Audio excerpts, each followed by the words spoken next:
You are watching the National News Desk, America's News Now. Mr. President-elect and former President, Donald, congratulations. Donald Trump makes a victorious return to Washington and the White House. The very latest on the meeting between presidents and the growing list of names being added to the administration. Then we are tracking a storm that could be the next major hurricane, when it is expected to form and where it could possibly hit. Why the secrecy if it's really no big deal and there's nothing there? Why hide it from the American people? Real or not, the testimony before Congress that alleges that we are not alone in the universe. This is the National News Desk, America's News Now. I'm Amira David. President-elect Donald Trump is back at his Florida home after traveling to D.C. today to meet with President Joe Biden and Republican lawmakers who are now projected to retain control of the House. Trump wasting no time picking his starting lineup, including tapping Matt Gaetz to serve as his new Attorney General. We won the majority by 7.1 million. We won, which is great because Republicans aren't supposed to be winning the majority, Marjorie. You know that, right? And we won that, and we won it every way, all 7 swing states by a lot. Meantime, Senator John Thune of South Dakota will be the new majority leader in the Senate. In a closed-door vote, Republican senators chose Thune to succeed Mitch McConnell. Leader-elect Thune says his job is to make sure President Trump's second term is a successful one. We have a mandate from the American people, a mandate not only to clean up the mess left by the Biden-Harris-Schumer agenda, but also to deliver on President Trump's priorities. But all eyes were on the White House today as President Trump met for over 2 hours with President Joe Biden just 1 week after defeating Vice President Kamala Harris. The National News Desk's Atra El-Nashar has more on the future president's day at the nation's capital. Mr. President-elect and former President, Donald, congratulations. President Biden and President-elect Trump moving past the heated rhetoric of the campaign for a meeting Wednesday. Crooked Joe Biden has done a terrible job. You've destroyed our country. Just 3 weeks ago, the White House press secretary said this when asked about news that Trump's former chief of staff said he meets the definition of a fascist. Do we agree about that determination? Yes, we do. We do. The nation saw Biden and Trump sit side by side in the Oval Office, not as political rivals, but as a current president welcoming his successor. Looking forward to having like we said, smooth transition. Do everything we can to make sure you're accommodated, what you need. Biden keeping with tradition by hosting the incoming president at the White House, which Trump did not follow when he refused to concede the 2020 election. Politics is tough, and it's in many cases not a very nice world, but it is a nice world today, and I appreciate it very much. A transition that's so smooth, it'll be as smooth as it can get, and I very much appreciate that, Jim. You're welcome. Earlier in the day, Trump gathered with House Republicans. We worked with a lot of you to get you in, and you helped me, and you helped me too. Trump endorsing House Speaker Mike Johnson to remain in his leadership role, as House Republicans are expected to have a razor-thin majority similar to what they have now. Democrats, meanwhile, strategizing for how they'll navigate being the minority party in both the House and Senate. Recalibrating and re-energizing our party in the coming weeks is the most important thing we can do as elected leaders. Now, over in the Senate, soon-to-be Majority Leader Thune says a top priority is getting Trump's cabinet nominees confirmed as quickly as possible.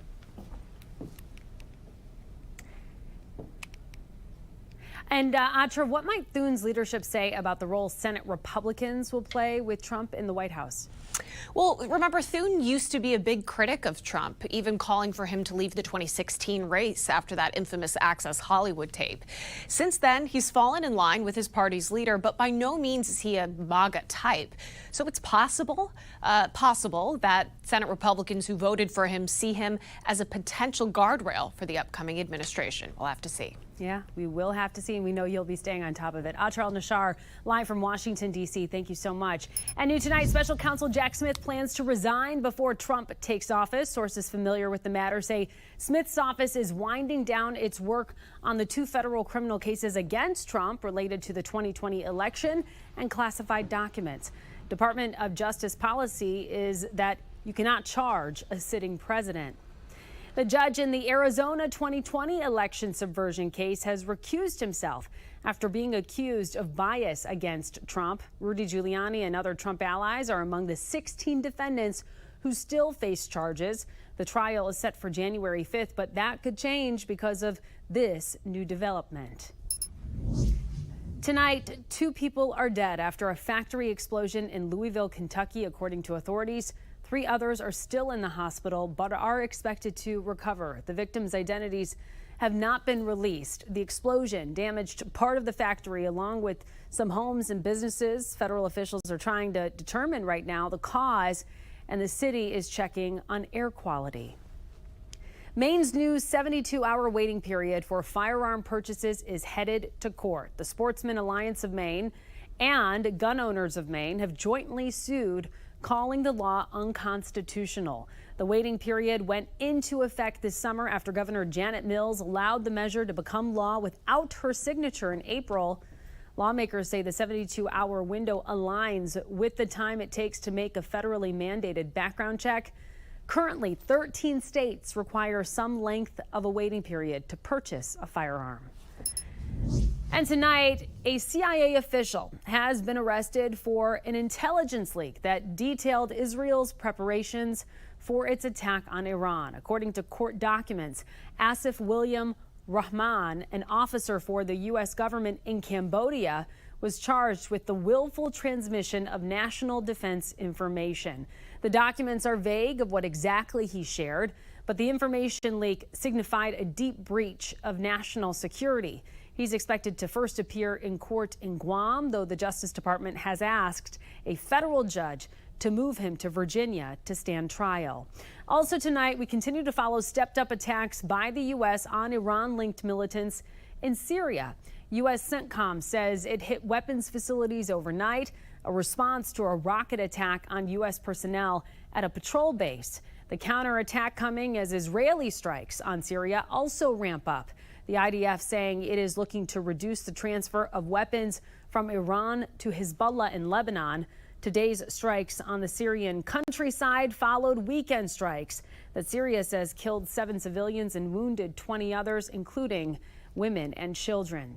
Meantime, a sighting of the first hostage in months being held in Gaza. The Palestinian Islamic Jihad, which in conjunction with Hamas is holding roughly 100 hostages, has released a video showing Sasha Trufanov, who was kidnapped from kibbutz near Oz on October 7th. The UK's Sky News reporting Trufanov said, quote, "I miss my freedom," while urging that every effort be made to secure his immediate release and that of all of the other hostages. This as war hostilities rage on, particularly in Gaza, where IDF forces have encircled and have largely isolated the enclave's northernmost areas for the past month, saying Hamas militants have regrouped there. Today, Palestinian medics said a strike on a home killed 3 children in the same family, as humanitarian groups say more aid is needed. We've reached a place where suffering stretches the limits of what we thought was possible. But things can get worse, and things are getting worse because aid is not allowed in, aid is not allowed to move freely, and the level of bombardment is also at levels that Gaza has not seen in quite a long time. Experts on hunger say famine is imminent or may already be happening in that northern part of Gaza. An investigation underway right now into who put up wanted posters targeting Jewish faculty and administration members at the University of Rochester over their alleged stance on the war in Gaza. Hundreds of posters were placed around campus accusing faculty members of racism, hate speech, and/or ethnic cleansing. The university public safety chief has called it an act of vandalism. Since Hamas's October 7th attack, statements from students, professors, and administrators have inflamed tensions across U.S. college campuses. And a cyber alert for you tonight. If you're guilty of connecting to public Wi-Fi when you're sitting around at an airport or at a coffee shop, as convenient as it may be, it can be dangerous thanks to bad actors. The National News Desk's Cassie Arson tells us about the possibility of cyber attacks when our guards are down the most. It's called the evil twin Wi-Fi scam, and it essentially tries to take advantage of people trying to connect to public Wi-Fi. Here's what the con can look like. Now, the attacker sets up a fake Wi-Fi access point and hopes that you'll connect to that one instead of a legitimate one. The key to this scam, though, is the login page. Lots of public Wi-Fi networks will have you fill out a login page, and they'll just ask for generic information. Now, the attacker follows this same format, except they'll ask you for more personal information. And once you connect to this network, they can now collect any data that you reveal on this Wi-Fi network. One way that you can protect yourself against that is by utilizing a VPN. And so that would basically protect your information and make sure that you're connecting to the places that you want to once you've connected to that public Wi-Fi. So what else can you do to make sure that you protect yourself? First, make sure your phone isn't on auto connect so that you're automatically being connected to rogue or fake Wi-Fi connections. Most concerning thing about this scam is that your phone can't recognize if you're connected to a rogue or a fake Wi-Fi connection. But a good rule of thumb here is that if you get connected to this network and then taken to a login page that is asking you personal information that you're uncomfortable with, whether that's social security number, banking information, or any credit card numbers, it's going to be a good idea that you're going to want to step away from this. Fighting fraud, I'm Cassie Arsenault. Cassie, thank you. Coming up, the latest forecast for a storm that could become a hurricane hitting the U.S. within days. Then inflation is going up again. Why economists say it is happening right now and what it means for a potential interest rate cut in December. And later, the revolutionary technique that's given emergency responders more time to prepare for winter storms before they hit. We'll be right back.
Right now, a 90% chance Tropical Storm Sarah will form in the next few days south of Cuba, heading towards the Gulf of Mexico. The National Hurricane Center predicts this storm to be a hurricane by Friday and a major storm by the weekend. The early models show the storm to turn east in the Gulf of Mexico next week and possibly make landfall in southern Florida by next Wednesday. We'll follow all the updates here for you at the National News Desk. A volunteer firefighter, Jonathan Quiles from Long Island, was in court today facing charges of arson and reckless endangerment. He was arrested last night after authorities say he purposefully ignited a small brush fire in Medford, New York.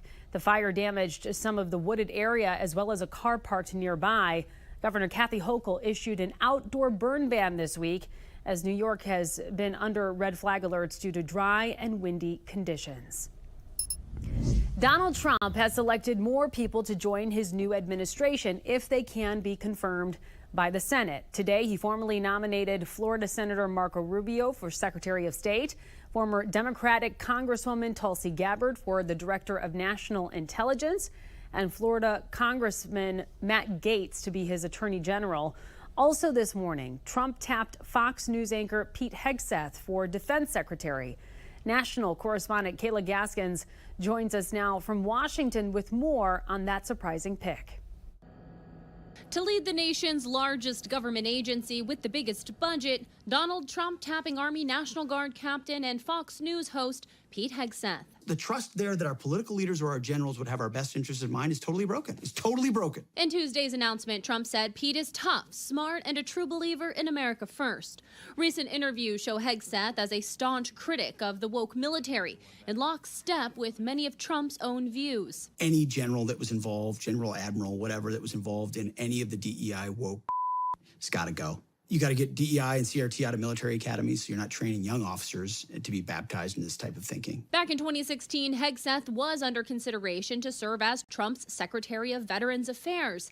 He has degrees from Princeton and Harvard, a combat veteran who served in Iraq, Afghanistan, and Guantanamo Bay. He's also earned 2 Bronze Stars. Even with these accomplishments, he does lack senior military, national security, and government experience. He has significantly less military experience than previous secretaries of defense. I'd say I've had just about enough of the so-called insiders running the Defense Department. I think we ought to give Pete Hegseth a chance. All the criticism of him is that he's not the expected Washington pick. And I'm just saying to you that the American people just voted against the expected Washington picks. Democrats already highly critical. He does not seem to have any specific experience on defense policy or DoD policy, and that's concerning. There are still plenty of questions as to how Pete Hegseth's confirmation process will actually go, even in a friendly, Republican-controlled Senate. On Capitol Hill, I'm Kayla Gaskins, reporting for the National News Desk, America's News Now.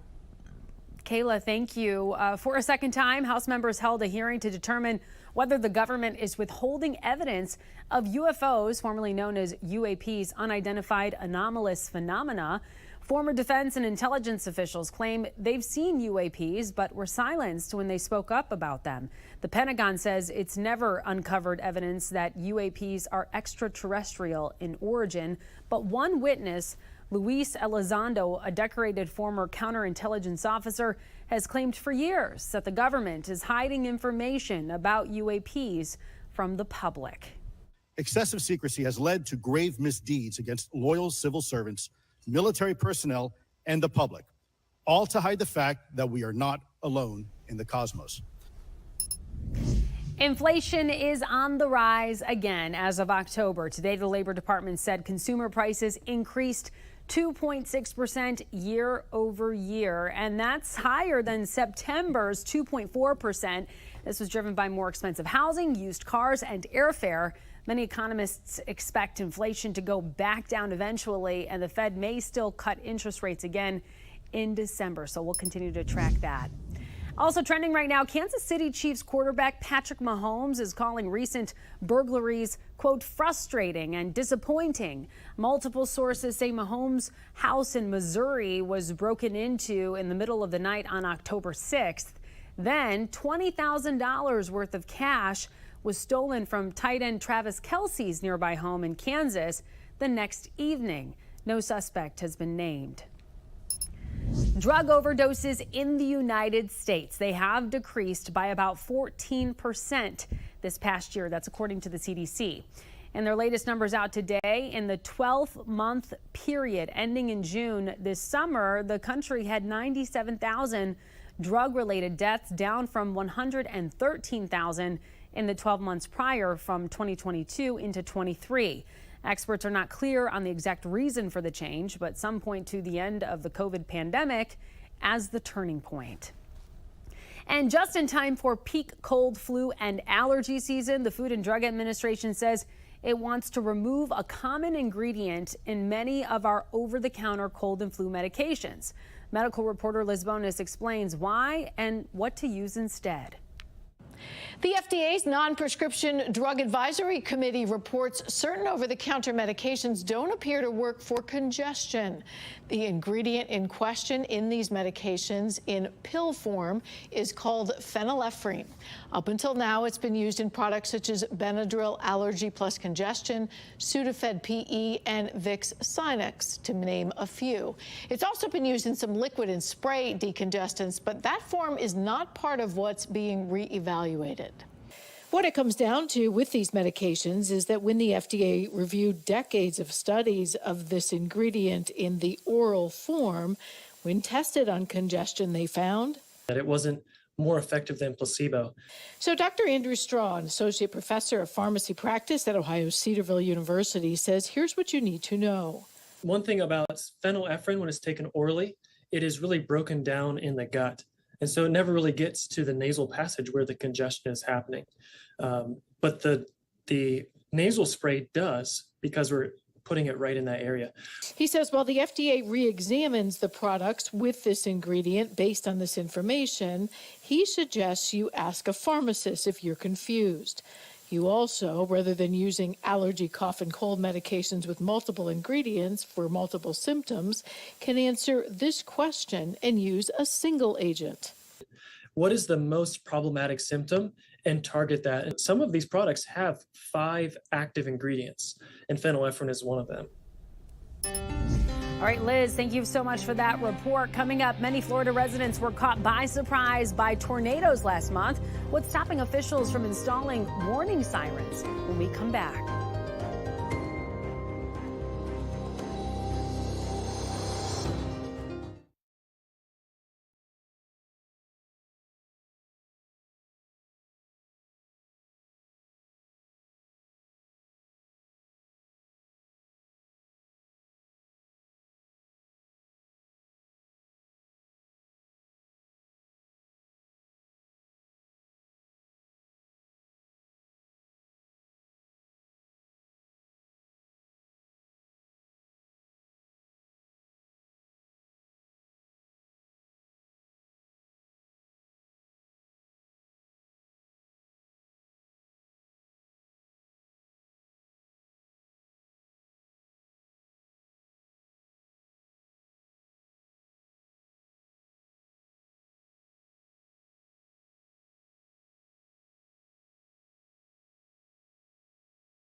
We have reporters all across the country in your neighborhoods covering the issues that matter most to you. We're taking the pulse of America, and we begin in New York with a major break in a 1992 cold murder case.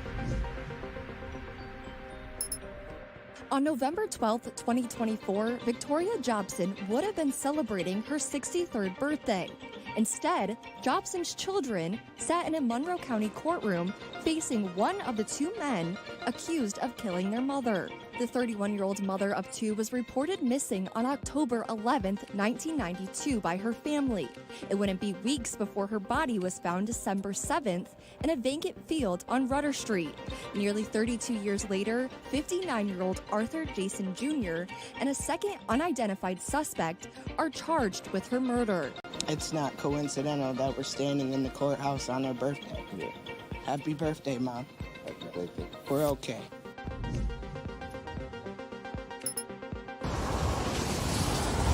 As a deadly tornado swept through Brandy Clark's neighborhood in Fort Pierce, it wasn't a siren or a cell phone that told her to take cover.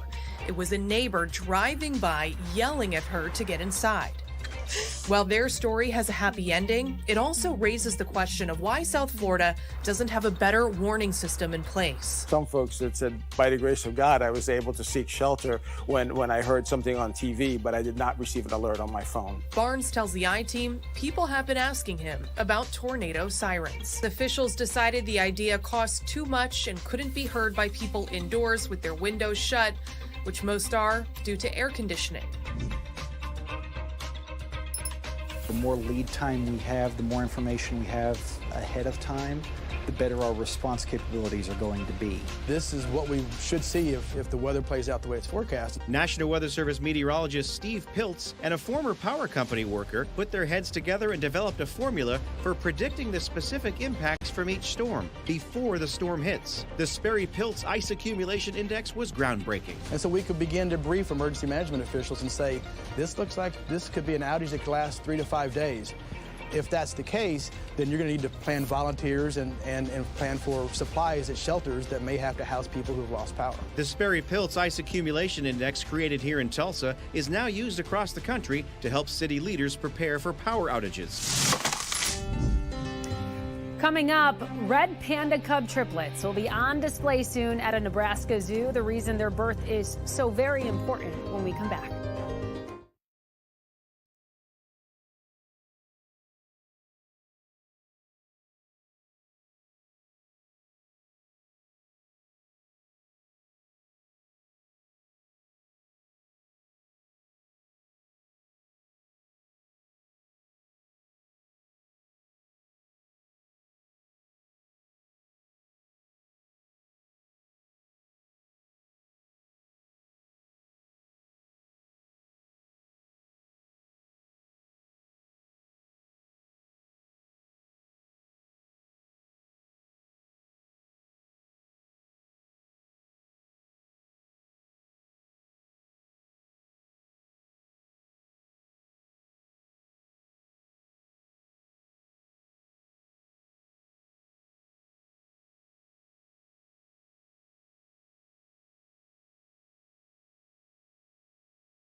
The Lincoln Children's Zoo in Nebraska has added 3 new star pandas to its roster, and all of them were born at the same time, and they're pretty cute too. These guys are triplets, 2 male, 1 female red panda cubs born back in August, though their birth was just announced today. Red pandas are listed as endangered on the International Union Conservation of Nature's red list of threatened species. Their population declined by 50% over the last 20 years. The zoo says the birth of these triplets is critical for animal conservation efforts and to raise awareness of the threat to their survival. The 3 red panda cubs reportedly very healthy and thriving, and they're going to be on exhibit by next month. So very exciting. That does it for this edition of the National News Desk. Come on back and join us this evening for more reactions to Donald Trump's latest nominations. Thank you so much for watching.